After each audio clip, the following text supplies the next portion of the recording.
Assalamualaikum warahmatullahi wabarakatuh. Waalaikumsalam warahmatullahi wabarakatuh. Selamat pagi teman-teman. Selamat pagi. Akhirnya kita bertemu langsung nih ya setelah kita ngobrol-ngobrol di grup chat. Ya. Teman-teman udah pernah ketemu sebelumnya? Saling ketemu? Oh, belum. Oke, kalau begitu lebih baik enaknya kita perkenalan secara langsung dulu ya supaya ngobrolnya enak dan nyaman. Oke, dari saya dulu mungkin perkenalkan, nama saya Alafia Bagis Rumaisa. Teman-teman bisa panggil saya Bu Afia, Kak Afia, Mbak Afia, namanya teman-teman saja. Nah, sekarang giliran teman-teman nih yang memperkenalkan diri. Mungkin bisa nama, kesibukannya apa, kuliah di mana gitu. Dari siapa dulu nih? Dari saya. Oke. Halo teman-teman, kenalin nama aku Anis Sustria. Biasa dipanggil Anis. Saat ini aku sedang berkuliah di UM. Jurusannya Tata Boga. Tata Boga. Ya. Semester berapa, Mbak? Semester 3. Semester 3. Oh, oke. Salam kenal Mbak Ani. Sama juga Bu. Silakan Mbak selanjutnya. Perkenalkan, nama saya Anilatif Fatul Chandro, biasanya dipanggil Ani. Sekarang saya kesibukannya juga berkuliah di UM juga, jurusannya bimbingan jaringan seling semester 5. Semester 5. Iya. Kenal ya Mbak Ani. Kenal. Konseling sama kayak saya dulu teman-teman. Lanjutnya Perkenalkan, nama aku Amelia Wahyutu Rizky, panggilannya Amel. Aku lagi kuliah juga di UB, jurusannya pariwisata.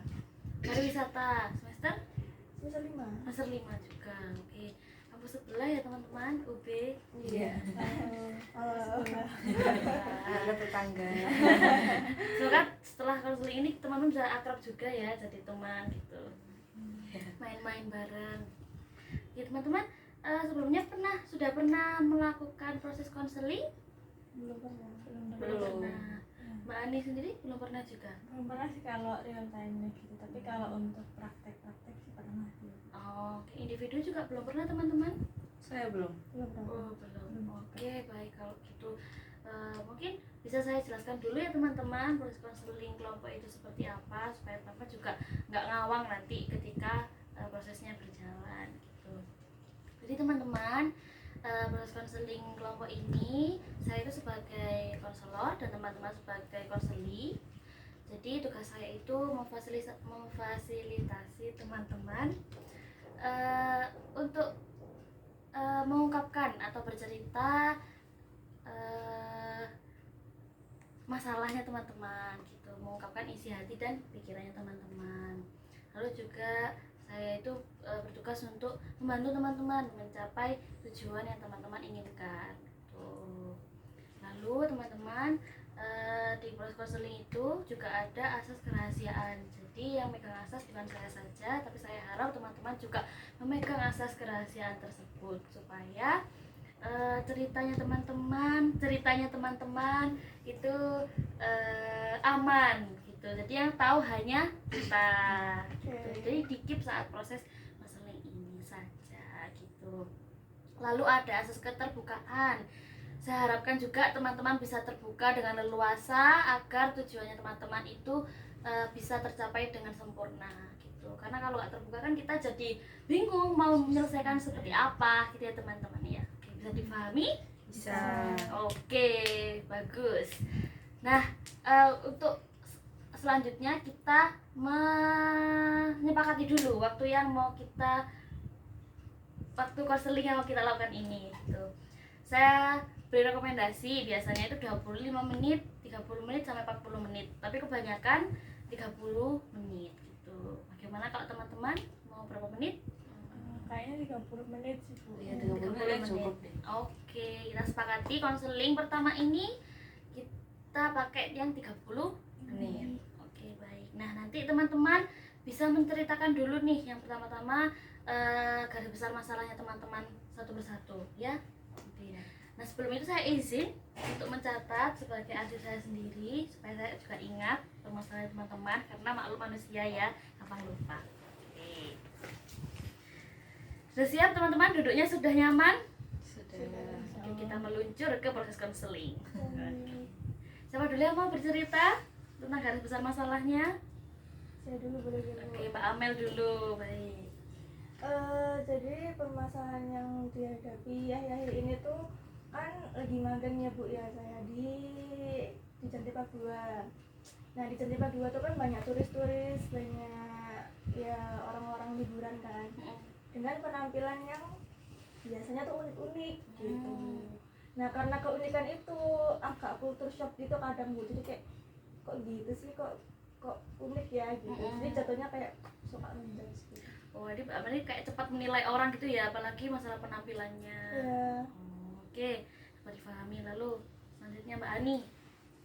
Kalau saya tuh sering banget ngerasa kayak malu gitu loh Bu, kalau harus ngapa-ngapain sendiri, apalagi di tempat rame. Terus itu juga nggak sendiri aja, meskipun ada temennya. Kalau tempatnya rame saya lebih menghindari gitu, karena saya takutnya orang lain itu punya pikiran yang aneh tentang saya gitu. Enggak, Oke. saya nggak sesering itu sih. Oh. Kayaknya Mbak Ani takut dijudge orang seperti saya. Oh iya, nyambung ya. Wah, jadi nanti kayaknya bakal relate kayaknya. Iya betul. Berarti Mbak Ani ini malu ya, malu buat kemana-mana sendiri. Terus apalagi banyak orang gitu, walaupun sama teman juga sering seperti itu. Iya. Oke, baik, dapat dipahami. Lalu kalau Mbak Anis? Nah kalau saya itu Bu, ada kayak teman saya itu cerita ke orang lain tentang saya, tapi itu tuh nggak sesuai gitu loh Bu dengan kenyataannya. Itu nggak, saya tuh nggak kayak gitu ternyata. Jadi apa, memfitnah gitu ya Mbak Anis ya. Jadi saya tuh jadi kayak, kenapa sih ini orang, aku salah apa, aku sampai Sampai kayak gituin. Oke, dapat dipahami. Oke. Nah, sekarang kita tentukan teman-teman. Untuk proses konseling yang pertama ini, kita mau membahas masalahnya punya siapa. Nah, kita punya siapa nih? Kita sepakati nih. Kayaknya Mbak Ani sih Bu.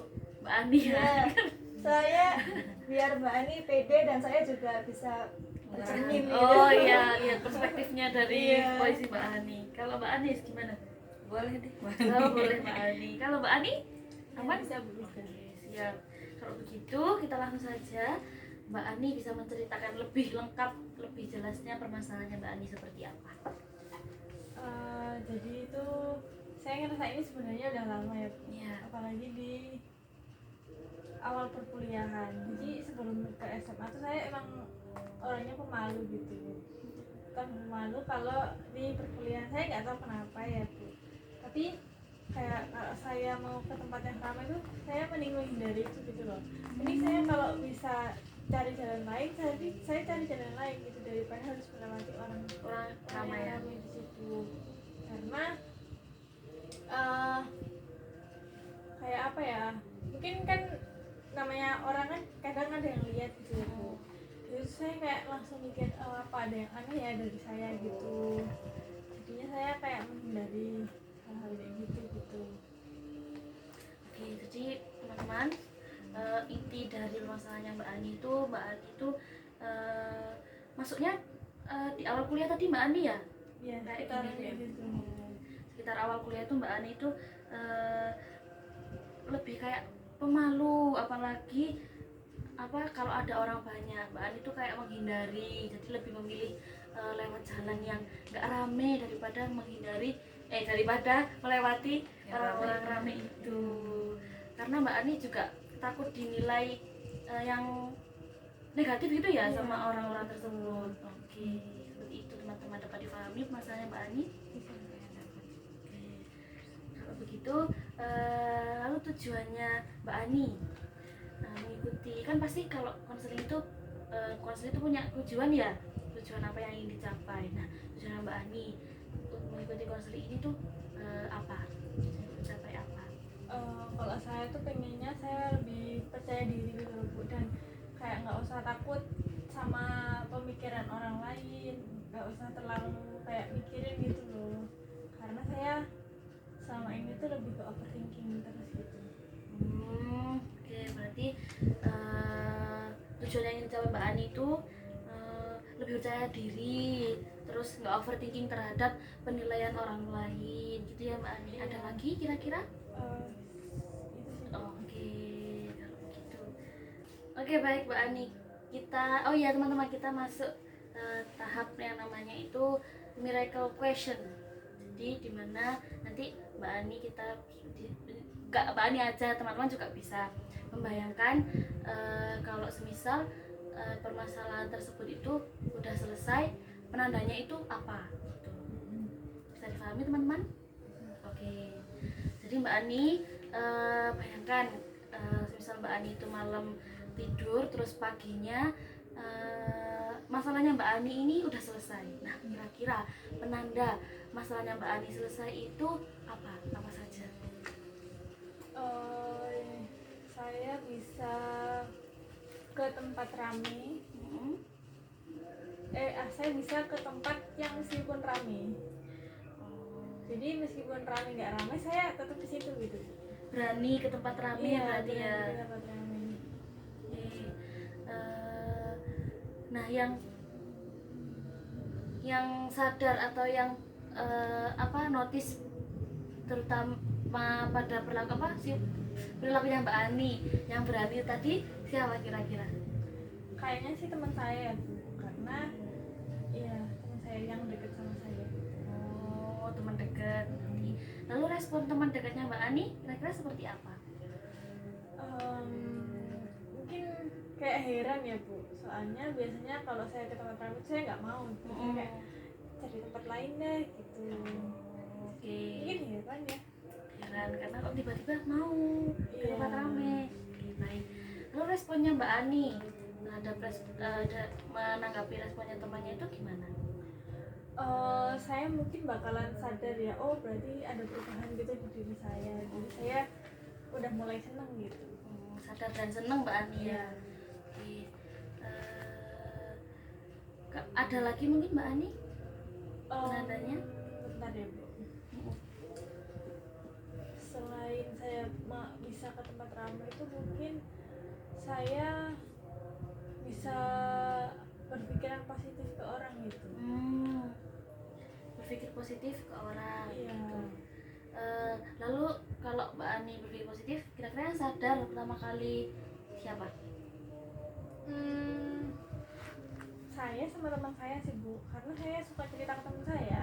Oh, berarti awalnya diri Mbak Ani sendiri. Oke. Lalu kalau respon temennya Mbak Ani bagaimana? Kan teman saya kadang-kadang tuh ngomel-ngomel ya, Bu, kalau saya, ya aku takut deh sama orang yang kayak gini gitu. Mungkin dia bakalan seneng ya, mungkin seneng ya karena saya udah nggak terlalu mikirin hal-hal yang kayak gitu. Oke, baik. Ada lagi mungkin Mbak Ani? Saya belum kepikiran sih, Bu. Nah, mungkin dari teman-teman apakah ada yang ditanyakan dan masukan terkait penandanya Mbak Ani tadi? Kan Mbak Ani juga bingung apalagi, mungkin dari teman-teman ada. Apa ya? Saya juga pikirannya kayak Mbak Ali tadi sih. Oh, sama berarti ya kayak Mbak Ani. Iya. Nggak ada yang ditanyakan? Belum. Oke, baik. Oke, baik teman-teman. Nah, sekarang saya mau bertanya pada Mbak Ani. Dari penanda tadi, 2 penanda tadi yang sudah pernah Mbak Ani terapkan atau lakukan walaupun cuma sedikit, itu yang mana? Yang saya coba buat berpikir positif tentang orang lain sih, Bu. Oh, yang berpikir positif Iya, kepada orang lain. jadi saya kayak mikir orang lain gak bakal peduli itu sama saya. Terus orang lain juga ya mungkin cuma ngeliat aja sekilas doang gitu. Terus ya udah sih kayak gitu-gitu sih. Oke, jadi yang udah pernah Mbak Ani terapkan itu berpikir positif ya kepada orang lain gitu. Nah, kalau menurut teman-teman nih, apakah yang Mbak Ani terapkan itu lebih sudah bisa dibilang jadi penanda kalau masalahnya Mbak Ani itu selesai? Mbak Ani keluar dari masalahnya maksudnya? Bisa sih, Bu, soalnya kan dari situ kan Mbak Ani gak ngerasa minder, gak ngerasa insecure dan lain sebagainya itu sih. Oke, kalau Mbak Amel itu, kalau Mbak Ani ada nggak nih? Iya kan, emang kalau harus dirubah kan sebenarnya dari pikirannya dulu kan. Kalau pikiran sudah kayak aku nggak harus nggak boleh berpikiran kayak gitu. Tapi mungkin dari situ akhirnya Mbak Ani bisa itu tadi mencoba yang ada yang kedua yang berani ke tempat ramai gitu. Nanti kan udah pikirannya sudah nggak apa-apa nih orang-orang kayak nggak peduli, jadi kayak akhirnya dia bisa ke tempat ramai. Gitu sih menurut saya. Menurut Mbak Ani Iya sih Bu, mungkin dari teman-teman tadi juga dan juga masukan dari Mbak Andi, setelah saya bisa merubah pikirannya kan bisa merealisasikan hal yang lain gitu. jadi yang perlu dirubah itu kata Mbak Amel dan Mbak Anis itu dari pikirannya Iya, dulu, pikirannya baru dulu. nanti bisa merubah perilakunya Mbak Ani yang pemalu itu tadi, seperti itu. Lalu kalau teman-teman berada di posisi Mbak Ani, mungkin ada masukan untuk Mbak Ani buat menerapkan yang lainnya? Apa Apa ya? ya? Kalau dari perspektif saya sebagai ya dengan permasalahan Iya, tadi ya, betul. sebenarnya sih cukup merasa bersalah ya Bu ya. Mbak Amel merasa Iya, bersalah. maksudnya tuh kayak nggak expect kalau ternyata hal seperti ini tuh bisa berdampak besar ke orang lain gitu. Jadi saya tuh sebenarnya kategori penjudge itu kan Mbak, kalau dari blognya Mbak ini kan normal-normal aja kan, kayak just like a people gitu kan. Menjudge-nya tuh kadang tuh orang-orang yang nyentrik, kayak yang full colorful, yang bener-bener kayak salah kostum gitu. Bukan yang kayak setiap orang menjudge gitu, enggak, kita juga capek kan menjudge orang gitu. Mikir juga kayaknya. Iya, kalau nggak apa-apa ya nggak apa-apa gitu, cuma orang tertentu aja. Kayak orang yang menonjol gitu Heeh, ya, menyala gitu iya, pakaiannya. betul. Oke. Jadi nggak semua judge gitu ya Mbak Amel. Kalau dari kacamatanya Mbak Amel ini Mbak Ani gitu. Kalau Mbak Ani sadar kali. Iya, kalau dari saya nyambung sih kan tadi tentang kayak penampilan kayak pakaian gitu ya. Kalau saya juga sebenarnya saya orangnya ya bisa dibilang kayak pede-pede aja ya. Asal tuh pertama ya kalau kitanya udah nyaman sama pakaian yang kita pakai, jadi kayak orang lain mikir apa ya udah sih ini, maksudnya aku nyaman pakai ini kayak gitu, maksudku nggak ganggu kamu juga kok aku pakaian kayak gini, nggak nyusahin kamu juga, nggak minta beliin baju kamu juga kayak gitu sih. Jadi kayak lebih percaya diri mungkin bisa di kayak gituin Mbak, diubah pikiran seperti itu gitu. Saling melengkapi ya. Ini Mbak Amel yang kacamata yang melihat orang, kalau Mbak Anis yang pede, kalau Mbak Ani yang pemalu. Jadi Mbak Ani bisa menyerap atau mengambil masukan dari dua mbak-mbak keren ini. Iya. Kalau kata Mbak Ani itu bisa diterapkan enggak? Mungkin bisa ya Bu, setelah saya merubah pikirannya gitu. Oke. Nah, ketika Mbak Ani mau menerapkan solusi ini, kan pasti semuanya itu ada tantangan dan hambatan. Kira-kira menurut Mbak Ani apa sih hambatan yang bakal muncul ketika Mbak Ani menerapkan hal tersebut, solusi tersebut? Pemikiran saya sih Bu, yang tetap kayak kontrak gitu. Denial gitu. Iya, denial gitu. Antara iya enggak Enggak. Jadi kayak terus saya juga kurang pendirian juga, kurang yakin sama diri saya, mungkin sih itu gitu. Jadi hambatannya Mbak Ani di dirinya Mbak Ani sendiri ya, pikirannya Mbak Ani bergelut gitu mungkin ya. Nah, kalau teman-teman ada nggak nih masukan buat Mbak Ani, kira-kira hambatan apa yang mungkin akan Mbak Ani hadapi gitu? Ya mungkin ya ada orang-orang yang rese aja sih. Yang Ya Iya, dan Emang yang judge gitu ya. iya. emang bener ngejudge gitu kan. Oke. Jadi kayak perasaannya jadi naik turun. Iya, gitu. Oke, baik. Mbak Amel juga sama. Sama-sama. Sama satu pemikiran ya berarti ya. Nah, kalau supaya nanti Mbak Ani ada tameng ya atau solusinya, mungkin sekarang juga bisa disiapkan Mbak Ani, kira-kira solusi apa yang bisa dihadapkan sama hambatan tadi.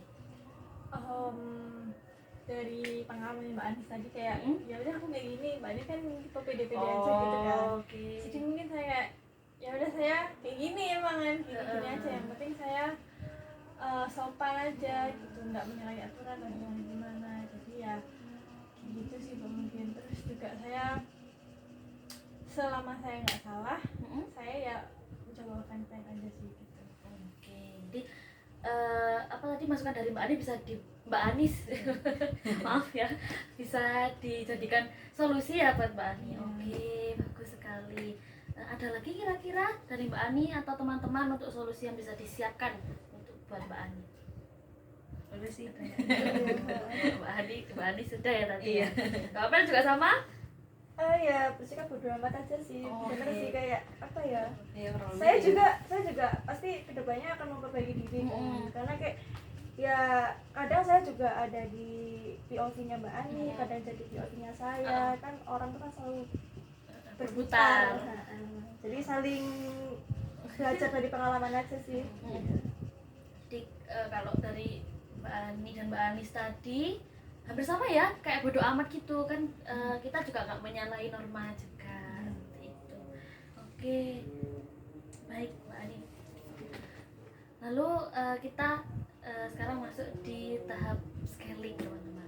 Scaling itu nanti itu Mbak Ani itu kayak ngerating ya, bahasanya zaman saya itu ngerating dirinya Mbak Ani pas sudah di konseling dan sebelum di konseling gitu. Jadi nanti Mbak Ani angka 1 itu masalahnya Mbak Ani itu belum terselesaikan. Nah, lalu angka 10 itu masalahnya Mbak Ani itu sudah benar-benar selesai seperti itu. Nah, untuk sebelum konseling nih Mbak Ani ada di angka berapa? Kayaknya saya di angka 4 ya Bu. Di angka 4. Nah, diceritakan angka 4-nya Mbak Ani itu yang dimaksud. Karena saya kan tadi juga belum terlalu bisa berani kayak gitu ke ruang publik yang ramai gitu kan Bu. Jadi kayak nggak yakin gitu sama diri sendiri dan malu gitu, lebih menghindar gitu. Oke. Kalau setelah konseling ini Mbak Ani? Saya di angka 6 kayaknya Bu. Angka 6. Iya. Bisa diceritakan lagi angka 6? Saya karena tadi sudah konseling dan sharing sama teman-teman semuanya, jadi saya punya gambaran gitu nantinya mau gimana. Terus saya menyadari bahwasanya apalagi dari POV-nya Mbak Amel tadi ya, karena nggak selamanya kok yang semua orang kok itu dijudge gitu, mungkin cuma lihat aja gitu. Jadi udah ada gambaran nih Mbak Ani ya. Lalu misal nih Mbak Ani naik ke angka, kan tadi 6 ya Mbak Ani ya? Iya. Naik 1 angka ke angka 7. Nah, di angka 7 ini Mbak Ani sudah seperti apa? Saya mungkin udah bisa konsisten ya Bu buat ngelakuin solusi-solusi yang ataupun yang namanya tadi penanda ya Bu. Iya. Yaitu dengan solusi-solusi yang mungkin bakalan ada solusi-solusi yang mengatasi hambatan yang mungkin muncul gitu. Oke, jadi angka 7 Mbak Ani itu udah mulai menerapkan gitu ya. Iya. Oke teman-teman, karena ini waktunya sudah mepet mau selesai, mungkin ada dari teman-teman juga yang mau ditanyakan terkait masalahnya Mbak Ani. Nggak ada sih. Oh nggak ada, oke. Saya tanya perasaannya teman-teman saja deh. Bagaimana setelah mengikuti konseling ini dan mendengarkan masalahnya Mbak Ani? Kalau dari saya, ya dapat banyak pelajaran juga. Kalau saya kan tadi juga cerita di awal kan ada teman kan yang nggak kayak saya difitnah gitu. Saya jadi kayak berpikir lagi, oh ternyata ya kan emang kita nggak bisa apa ya ngehendakin, iya nggak bisa mengatur orang lain dengan keyakinan kita kan. Jadi kayak ya udah sih, saya juga tadi bilang udah amat kayak mah ya kenapa aku nggak ngelakuin hal itu juga gitu. Jadi kayak ya udah sih biar aja orang mau bernilai saya seperti apa. Toh kita juga nggak melakukan itu. Iya benar. Iya betul. Dari Mbak Amel? Kalau saya jujur cukup tertampar ya. Apalagi kadang suka nge-review sama teman-teman gitu kan. Terus juga ya nanti saya bilangin juga teman-teman saya. Oke. Nggak boleh gitu. Jadi bermanfaat ya ini ya. Oke. Terus kalau dari Mbak Ani nih terutama yang kita bahas masalahnya, gimana perasaannya? Kalau saya sih seneng ya Bu, udah punya gambaran nantinya mau gimana, terus sharing-sharing dari teman dan dengan kacamata yang berbeda-beda gitu. Bu lebih ke belajar buat bodo amat dan juga lebih percaya diri aja sih. Oke, positif juga pikirannya Mbak Ani.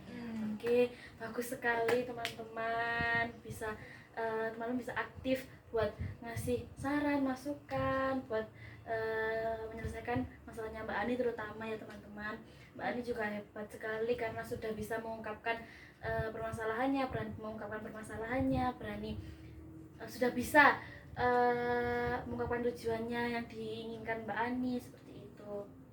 Nah, untuk pertemuan pertama ini, apakah teman-teman butuh di pertemuan selanjutnya maksudnya mau membahas permasalahannya Mbak Ani atau kita evaluasi dari penerapan solusinya Mbak Ani atau langsung ke masalah teman-teman yang lainnya? Mungkin sedikit mengevaluasi dari kemasan Mbak Ani, Bu. Terus lanjut. Oh, iya. Oke, baik, kita sepakati ya. Untuk waktu dan tempatnya mungkin kita nanti ngobrol lagi di grup ya teman-teman. Oke, baik. Oke. Terima kasih ya teman-teman semuanya sudah menyempatkan diri untuk hadir dan ngobrol-ngobrol. Semoga di pertemuan selanjutnya kita bisa lebih akrab lagi. Teman-teman bisa beraktivitas kembali. Terima kasih. Saya tutup. Wassalamualaikum warahmatullahi wabarakatuh. Waalaikumsalam warahmatullahi wabarakatuh. Terima kasih juga, Terima kasih. Bu.